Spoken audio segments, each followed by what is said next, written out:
외국 생활을 오래 하다 보니까 출처가 불분명한 음식들을 종종 발견하게 됩니다.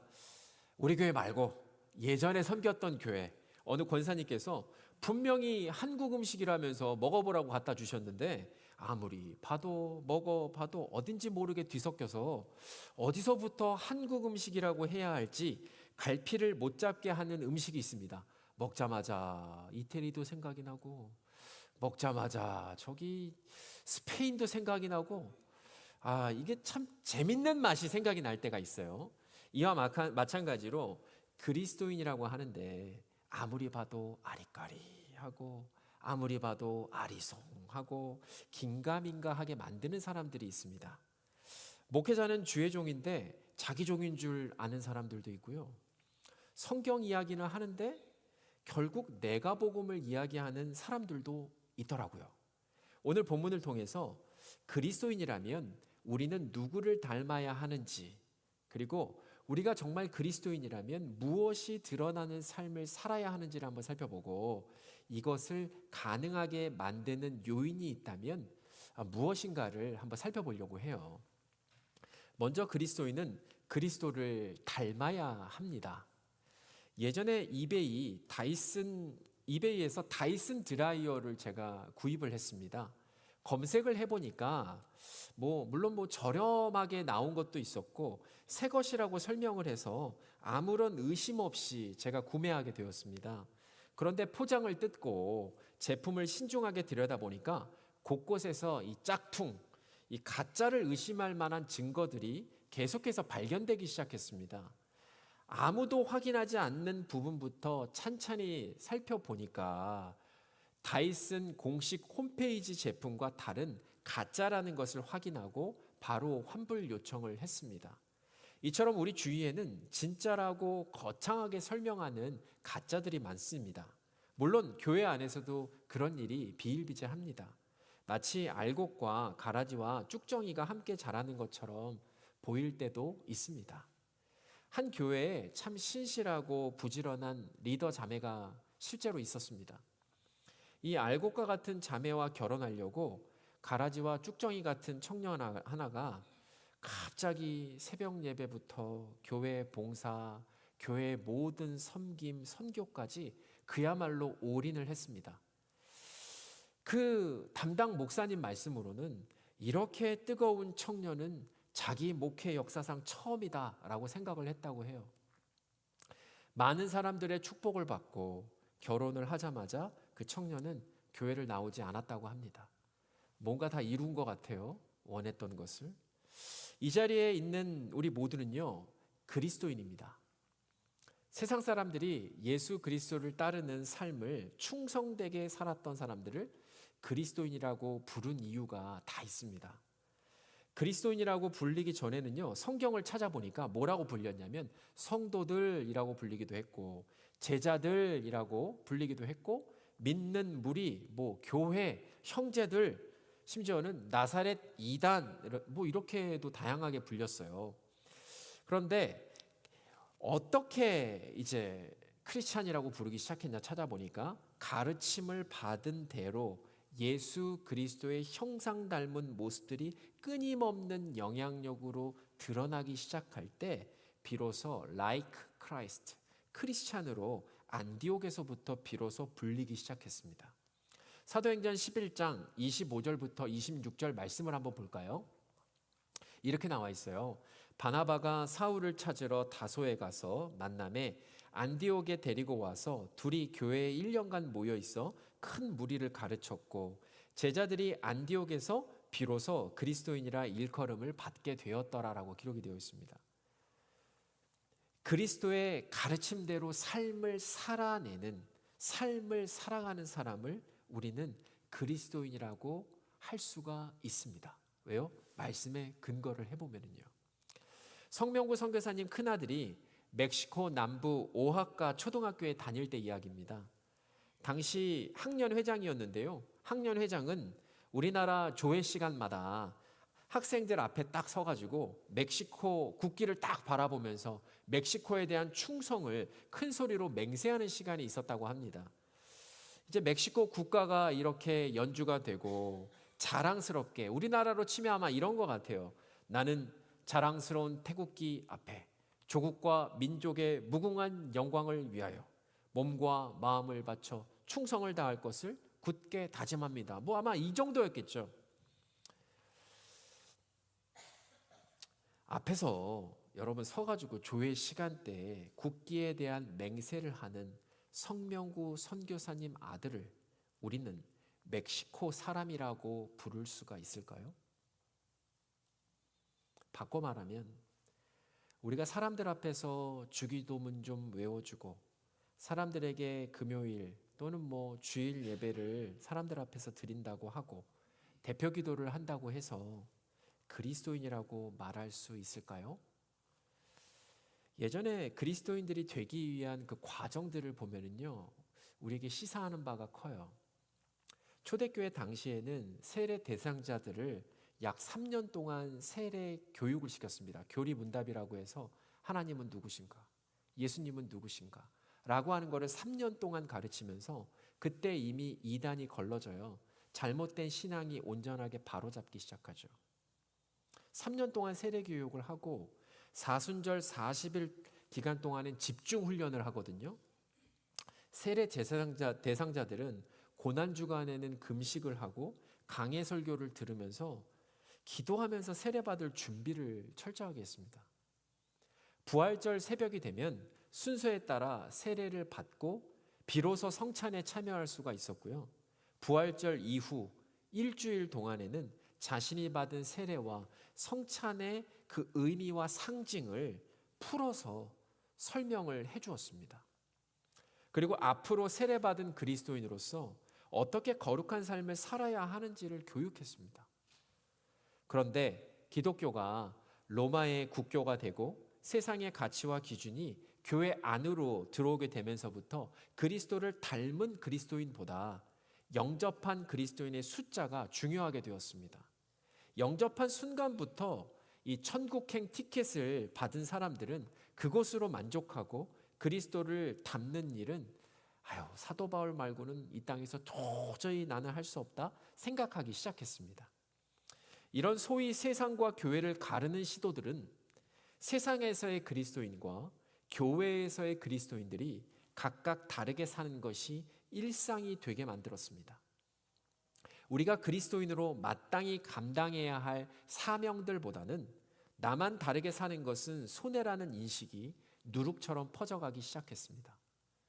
정말 두려운 것은 말씀을 선별해서 편식해서 먹기 시작했고 말씀을 판단해서 그건 어려운 일, 절대로 인간이 할 수 없는 일 정도로 밀어내는 삶을 살기 시작했습니다.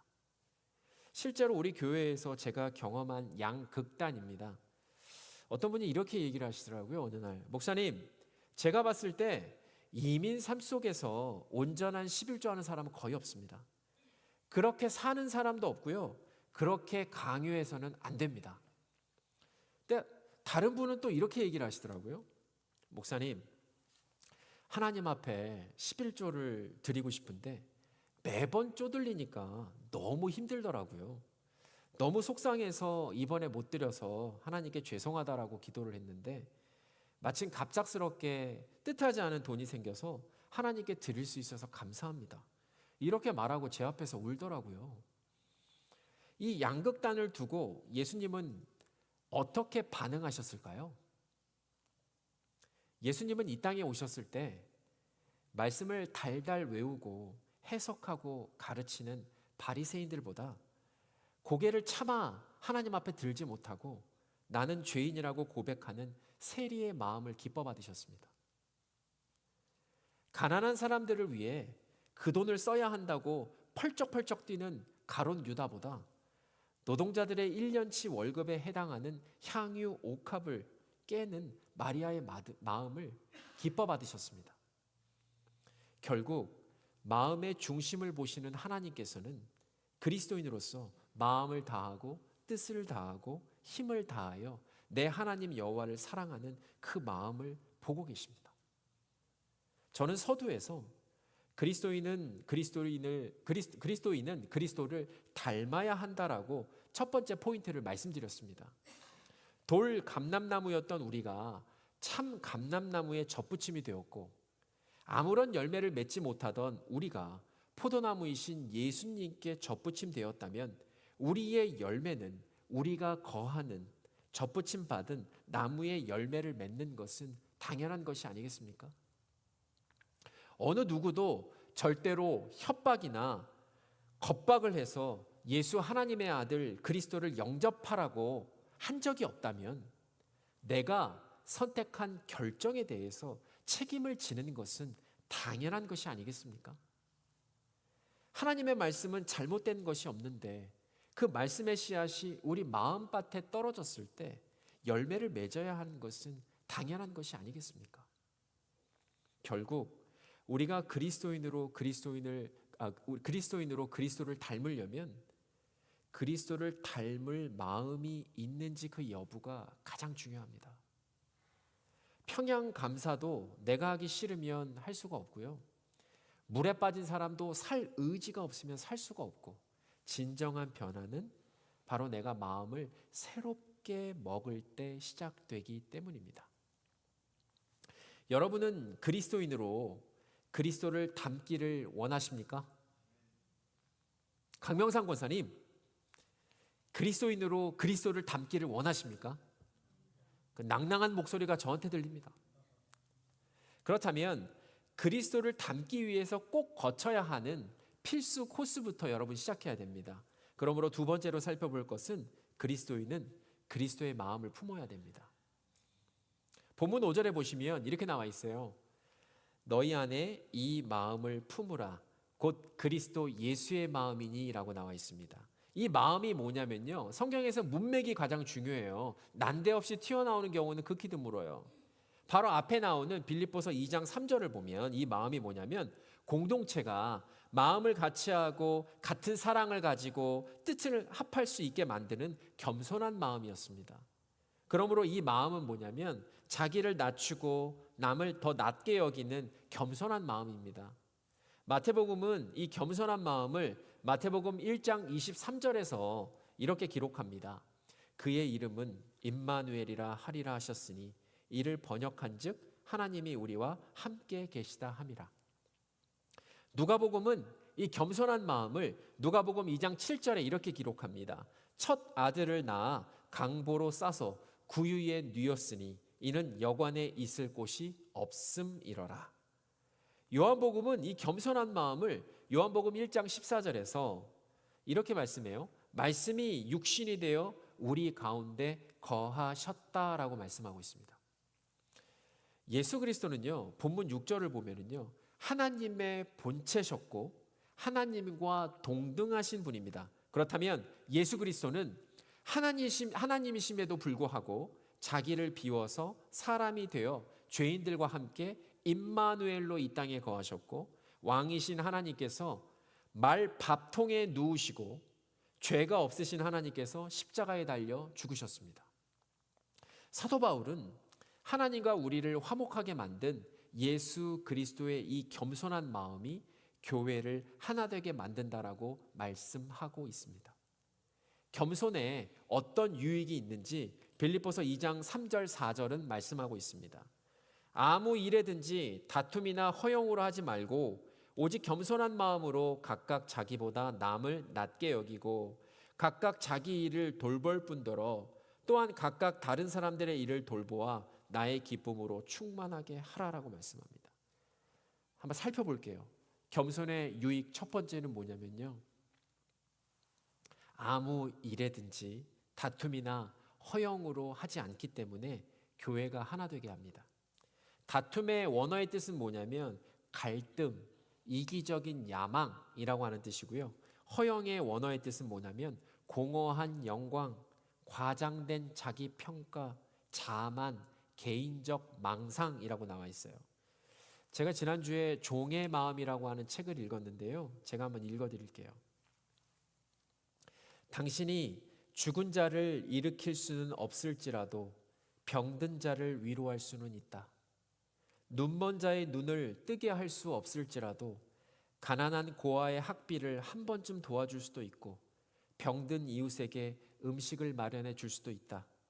당신이 거리에서 복음을 전하거나 수천 명의 회중 앞에서 말씀을 선포하도록 부름을 받지 않았을지라도 주일학교 3살 반 아이들에게 예수님이 그들을 사랑하신다고 가르칠 수 있다. 이 책이 말하는 포인트는 뭡니까? 예수 그리스도와 똑같은 그 어떠한 대단한 겸손을 말하는 것이 아닙니다. 지극히 작은 것 하나라도 아무 일에든지 예수 닮은 겸손의 모습이 공동체에 드러날 때 교회가 하나 된다라고 하는 말씀입니다. 사람의 기억은 모든 것을 영원히 기억할 수는 없지만 감정만은 기억한다고 합니다. 저는 주일학교에서 무엇을 배웠는지 기억이 나지 않지만 주일학교에서 제가 느꼈던 그 선생님의 환영과 환대와 따뜻함과 그리고 제 머리를 쓰다듬어 주셨던 그 감촉이 저는 아직도 제 기억에 있습니다.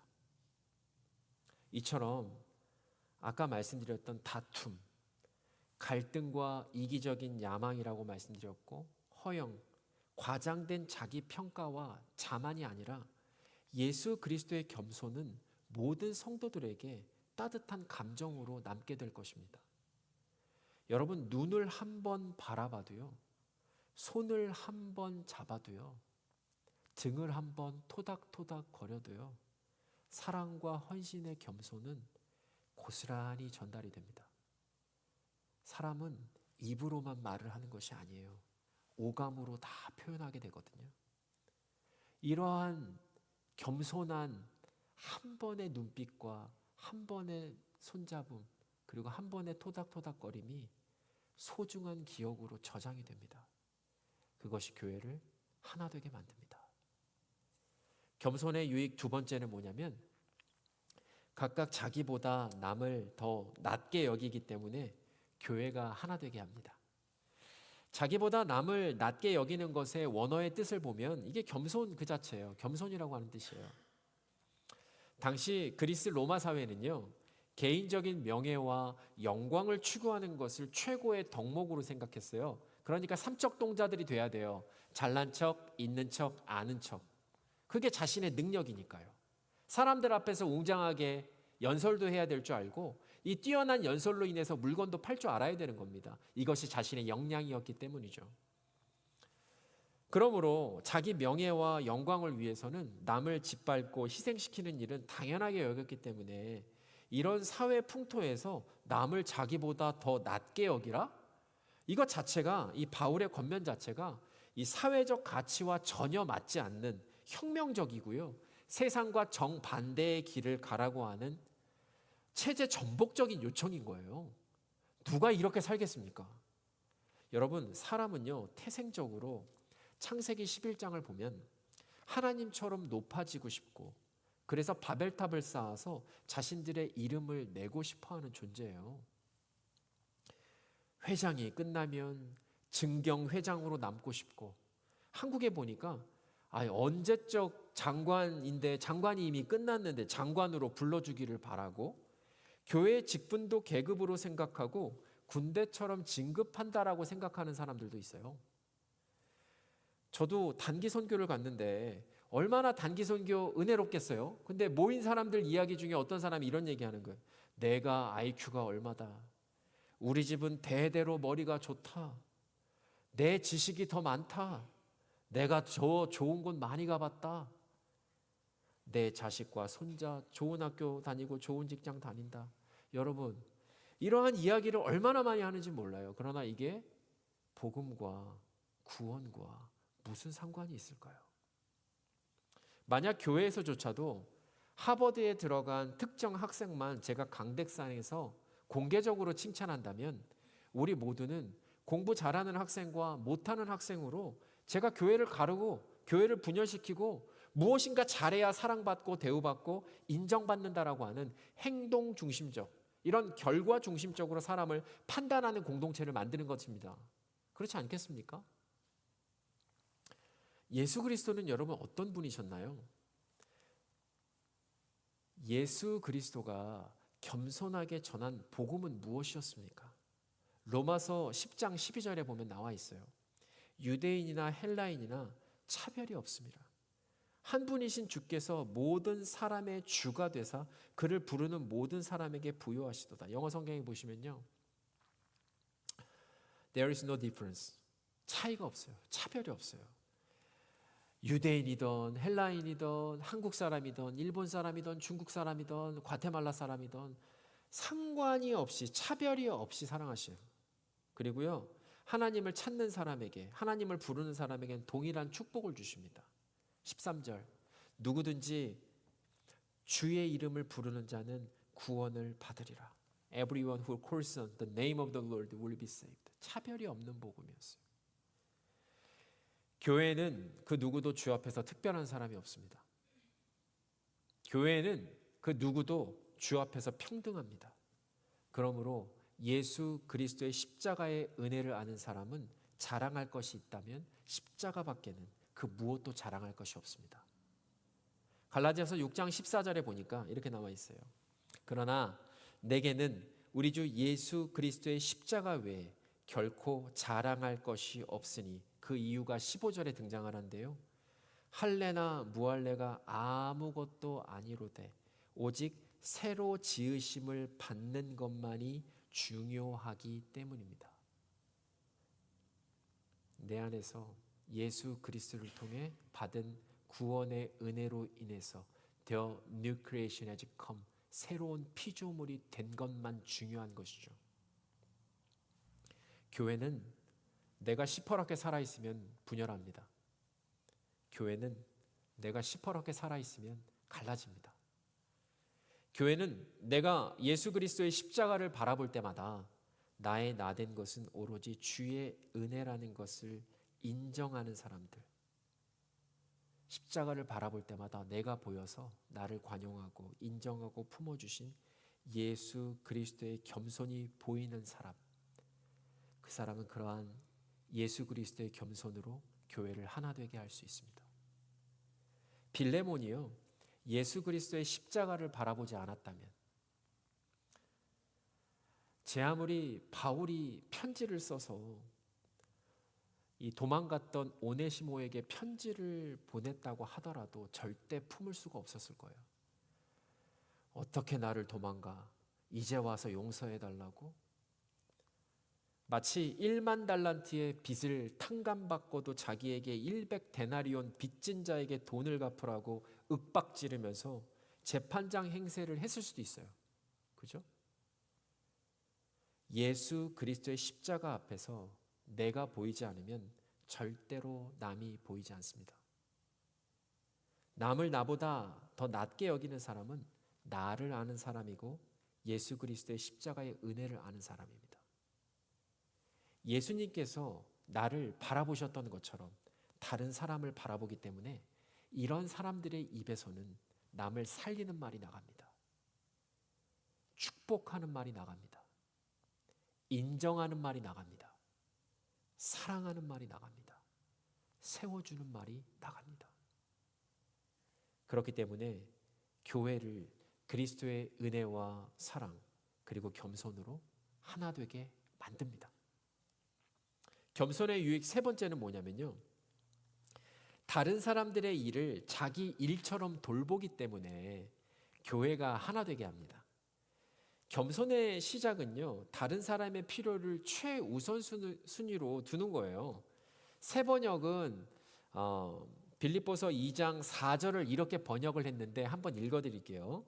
또한 여러분은 자기 일만 돌보지 말고 서로 다른 사람들의 일도 돌보아 주십시오. 영어 성경에 보시면 난 looking to your own interest, 내 관심만 보지 말고 어떻게 해요? 다른 사람 한 사람 한 사람의 관심까지도 볼 수 있어야 된다라고 말을 하고 있어요. 오지랖의 대명사 하나님은 이집트에서 고된 노동으로 말미암아 탄식하며 부르짖는 이스라엘의 탄식 소리에 귀를 기울이십니다. 광야에서 이스라엘이 민수기 11장 5절에서 6절에서 어떻게 얘기하냐면, 우리가 아이고 애굽에서 있을 때에는 값없이 생선과 오이와 참외와 파와 마늘을 먹은 것이 생각이 납니다. 이제는 우리의 기력이 다 떨어져 가지고 이 만나 위에는 보이는 것이 아무것도 없습니다. 고기 고기 고기 고기 외칠 때 하나님께서 메추라기를 보내주십니다. 그 아버지의 그 아들 예수 그리스도는 굳이 사마리아까지 가셔서 그 땡볕에 우물가에서 그 여인 꼭 만나셔서 위로하십니다. 굳이 명절에 예루살렘으로 올라가시면서 38년 된 병자가 존만하겠어요. 그 병자를 찾아서 고치십니다. 굳이 오병이어 기적 후에 광풍을 만나서 허우적 거리고 있는 제자들을 위해서 새벽에 무리를 걸어 오십니다. 사랑하지 않으면 그 어떠한 소리도 들리지 않습니다. 한밤중에 저는 들리지 않는 저의 딸의 소리를 우리 아내는 바스락 소리만 나도 금방 알아듣더라고요. 사랑하면 다른 사람에게 들리지 않는 소리가 들립니다. 사랑하면 그 어떠한 수고도 겸손하게 감당하게 됩니다. 요한복음 3장 16절에 제가 지금 말씀드린 모든 내용을 한 번에 설명하고 있습니다. 띄워주시면 요한복음 3장 16절입니다. 하나님이 세상을 이처럼 사랑하사 독생자를 주셨으니 이는 그를 믿는 자마다 멸망하지 않고 영생을 얻게 하려 하심이라. 예수 하나님의 아들 그리스도는 이 땅을 보실 때마다 저와 여러분들의 필요 항상 먼저 보셨습니다. 예수님의 관심은 항상 저와 여러분들을 향하고 계셨습니다. 마태복음 9장 36절에 보면 무리를 보시고 불쌍히 여기시니 이는 그들이 목자 없는 양과 같이 고생하며 기진함이라. 불쌍히 여기다라고 하는 원어의 뜻은 창자가 끊어지게 아플 만큼 불쌍하게 생각한다, 불쌍하게 여긴다라고 하는 뜻입니다. 이거 정말 우리가 할 수 있는 겁니까, 강명상 권사님? 우리가 가능할까요? 우리는 지금까지 겸손의 유익, 아무 일에든지 다툼이나 허영으로 하지 않기 때문에 교회가 하나 되게 된다라고 말씀을 드렸고, 각각 자기보다 남을 더 낮게 여기기 때문에 교회가 하나 되는 유익이 있다라고 말씀을 드렸고, 다른 사람의 일을 자기 일처럼 돌보기 때문에 교회가 하나 되게 할 수 있다라고 하는 겸손의 유익에 대해서 말씀드렸죠. 결국 그리스도 안에 있는 사람, 그리스도 안에 거하는 사람, 그리스도의 접붙임 바 된 사람은 여러분 가능합니다. 이거는 제 말이 아니에요. 스가랴의 예언처럼요, 스가랴 4장 6절에 보니까 만군의 여호와께서 말씀하시되 이는 힘으로 되지 아니하며 능력으로 되지 아니하고 오직 나의 영으로 되느니라 라고 말씀하십니다. 아니, 나도 먹고 살기 힘들고, 나도 고단하고 지치고, 나도 내 필요만 생각해도 지금 살까 말까 하는데 무슨 다른 사람의 필요를 돌보며 여러분 산다는 말입니까? 뉴욕에서 만난 오모 집사님이 계십니다. 당시 청년부 회장이었는데요, 제가 유학생일 때 교회 밴 그 의자 떼보셨습니까? 혼자 떼는 건 너무 힘들어요. 더 힘든 거는 의자를 도로 갖다 붙이는 건 더 힘듭니다.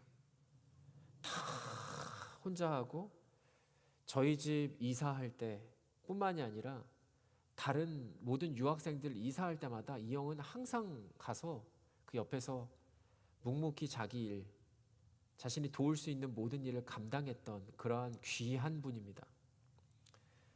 낮에는 학생으로, 저녁에는 콜택시를 하면서 생계를 유지를 했는데, 방학을 마치고 왕복 수십 시간 걸리는 학교에 돌아가는 청년들 한 사람 한 사람들 라이드를 본인이 또 자청해서 섬겼습니다. 처음에 갈 때는 2명이나 3명이 가지만 올 때는 20시간 혼자 운전하고 오는 게 여러분 쉬운 일이라고 생각하십니까? 저는요, 처음에는 아유 원래 성격 이려니, 에이 목사님 아들이니까 이 정도는 하겠지, 아이 청년부 장이니까 이런 거 해야 되는 거 아니야? 아유 정이 많아서 그래 사람이. 저는 그렇게 착각했습니다. 나중에 제가 목사가 되어 보니까 그게 아니었습니다. 에스겔 36장 26절 27절을 보면은요. 또 새 영을 너희 속에 두고 새 마음을 너희에게 주되 너희 육신에서 굳은 마음을 제거하고 부드러운 마음을 줄 것이며 또 내 영을 너희 속에 두어 너희로 내 율례를 행하게 하리니 너희가 내 규례를 지켜 행할지라. 하나님께서 이 오집사님의 마음에 새 영을 주셨기에 가능했던 거예요. 새 마음을 주셨기 때문에 가능했던 겁니다. 요한복음의 표현으로 물과 성령으로 거듭났기 때문에 그것을 감당할 수 있었던 거예요. 로마서 12장 1절 2절을 보니까 그러므로 형제들아 내가 하나님의 모든 자비하심으로 너희를 권하노니 너희 몸을 하나님이 기뻐하시는 거룩한 산 제물로 드리라. 이는 너희가 드릴 영적 예배니라. 너희는 이 세대를 본받지 말고 오직 마음을 새롭게 함으로 변화를 받아 하나님의 선하시고 기뻐하시고 온전하신 뜻이 무엇인지 분별하도록 하라. 하나님께서 이 오집사님의 마음을 새롭게 하셔서 변화를 받았기 때문에 가능했던 거예요. 하나님께서 가장 기뻐하시는 삶을 거룩한 산 제물로 예배하며 살았기 때문에 섬길 수 있었던 거예요. 요한복음 15장 5절에 보니까 나는 포도나무요 너희는 가지라. 그가 내 안에 내가 그 안에 거하면 사람이 열매를 많이 맺나니 나를 떠나서는 너희가 아무것도 할 수 없음이니라. 이 오집사님은 예수 그리스도 나무에 열매 맺는 가지로, 가지가 여러 종류인데 열매 맺는 가지와 열매 맺지 못하는 가지가 있잖아요. 이 오집사님은 열매 맺는 가지로 붙어 있었기 때문에 예수 그리스도의 열매를 그렇게 풍성하게 맺었던 거예요. 뿌리로부터 올라오는 예수 그리스도 닮은 모습이 그의 삶의 열매로 주렁주렁 달렸던 거예요.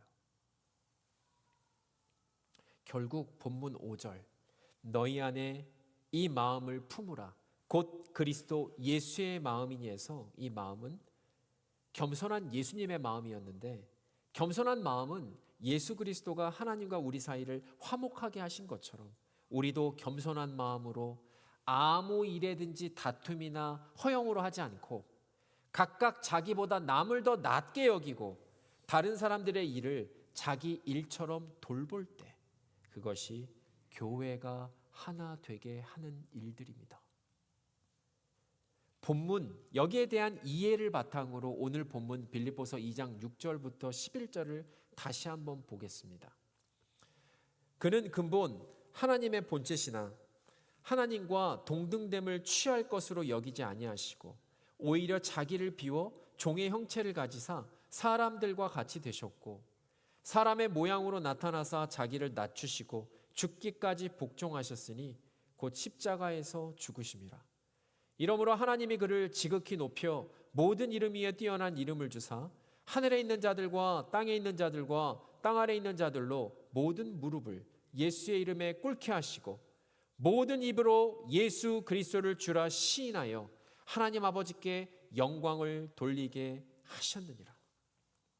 하나님의 본체, 하나님과 동등하셨던 예수 그리스도가 자기를 비워 종의 모습으로 사람들과 같이 되셨고 자기를 낮추시고 십자가에 죽기까지 복종하셨다면 우리는 그 길을 따라가야 하지 않겠습니까?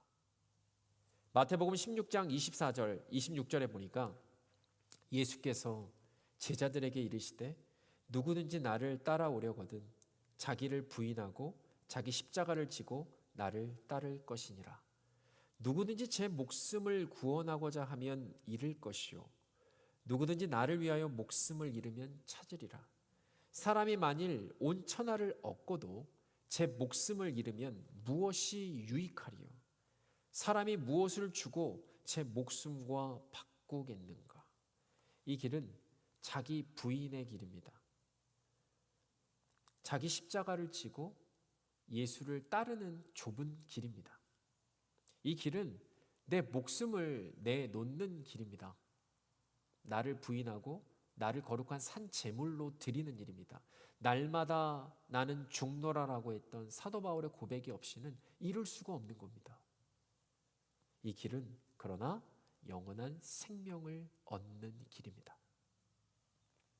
이 길을 가는 사람들은 스가랴의 예언대로 이는 힘으로 되지 않고 능력으로 되지 않고 오직 여호와의 영으로 가능합니다. 거듭난 사람, 물과 성령으로 거듭난 사람만 가능합니다. 이 길을 가는 사람은 로마서 말씀처럼 마음을 새롭게